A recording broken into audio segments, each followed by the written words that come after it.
அண்மைச் செய்தி. திமுக உறுப்பினர் சேர்க்கைக்கு ஓடிபி பெற தடை விதித்த சென்னை உயர்நீதிமன்ற உத்தரவை எதிர்த்து திமுக வழக்கு தொடர்ந்த நிலையில் உச்சநீதிமன்றம் அதனை தள்ளுபடி செய்திருக்கிறது. இதனை நாம் அண்மைச் செய்தியாக பார்த்து வருகிறோம்.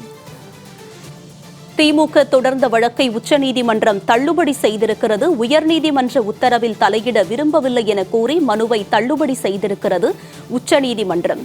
இடைக்கால தடையை நீக்க கோரி உயர்நீதிமன்றத்திலேயே மனு தாக்கல் செய்ய மனுதாரருக்கு அனுமதி வழங்கியும் உச்சநீதிமன்றம் உத்தரவை பிறப்பித்திருக்கிறது. இது பற்றிய கூடுதல் விவரங்களோடு இணைகிறார் எமது சிறப்பு செய்தியாளர் யோகேஸ்வரன். அவரிடம் விவரங்களை கேட்டு பெறலாம். யோகேஸ்வரன், திமுக தொடர்ந்த வழக்கு பற்றியும் தற்போது உச்சநீதிமன்றம் அதனை தள்ளுபடி செய்திருக்கும் நிலையில் இது பற்றிய விரிவான விவரம் என பதிவு பண்ணுங்க. தமிழகத்துல இன்னும் சில மாதங்கள்ல சட்டமன்ற தேர்தல் நடைபெற இருக்கக்கூடிய நிலையில ஆளும் கட்சியான திமுகவினர் ஓரணியில் தமிழ்நாடு என்ற பெயரில் உறுப்பினர் சேர்க்கையை கடந்த மாதம் தொடங்கி நடத்தி வருகிறார்கள்.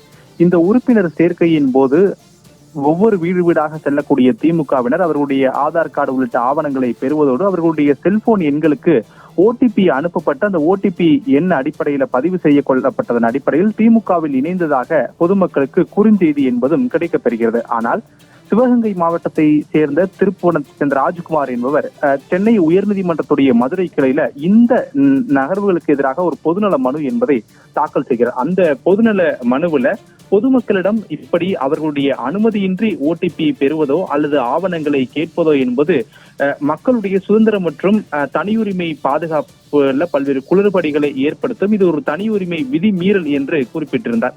இந்த வழக்கை கடந்த மாதம் 21 விசாரித்த சென்னை உயர்நீதிமன்றத்துடைய மதுரை கிளையானது திமுகவினர் ஓரணியில் தமிழ்நாடு உறுப்பினர் சேர்க்கைக்கு ஓடிபி பெறுவதற்கு தடை என்பதை விதித்து உத்தரவிட்டிருந்தார்கள். இந்த உத்தரவுக்கு எதிராக தான் திமுக தரப்புல உச்சநீதிமன்றத்துல மேல்முறையீட்டு மனு என்பது தாக்கல் செய்யப்பட்டிருந்த நிலையில இம்மனு மீதான விசாரணை இன்று உச்சநீதிமன்றத்துல விசாரணைக்கு எடுத்துக் கொள்ளப்பட்டது. அப்போது திமுக தரப்பில் ஆஜரான மூத்த வழக்கறிஞர்களை பொறுத்தவரையிலுமே ஓடிபி என்பது ஒரு உறுதிப்படுத்தலுக்காக மட்டுமே நாங்கள் பெறுகிறோம். ஓலா உள்ளிட்ட கால் டாக்ஸி நிறுவனங்கள் கூட இந்த ஓடிபி என்ற நடைமுறைகளை எல்லாம் அவர்கள் வைத்திருக்கிறார்கள் என்ற வாதங்களை எல்லாம் முன்வைத்தார்கள். அதே நேரத்தில் இந்த வாதங்களை எல்லாம் ஏற்க மறுத்த உச்சநீதிமன்றத்துடைய நீதிபதிகளை பொறுத்தவரையிலுமே உங்களுக்கு நிவாரணம் வேண்டும் என்றால் சென்னை உயர்நீதிமன்றத்தையே நாடலாம் என தெரிவித்து வழக்கை ஏற்றுக்கொள்ள முடியாது என கூறி தள்ளுபடி செய்து உத்தரவிட்டார்கள்.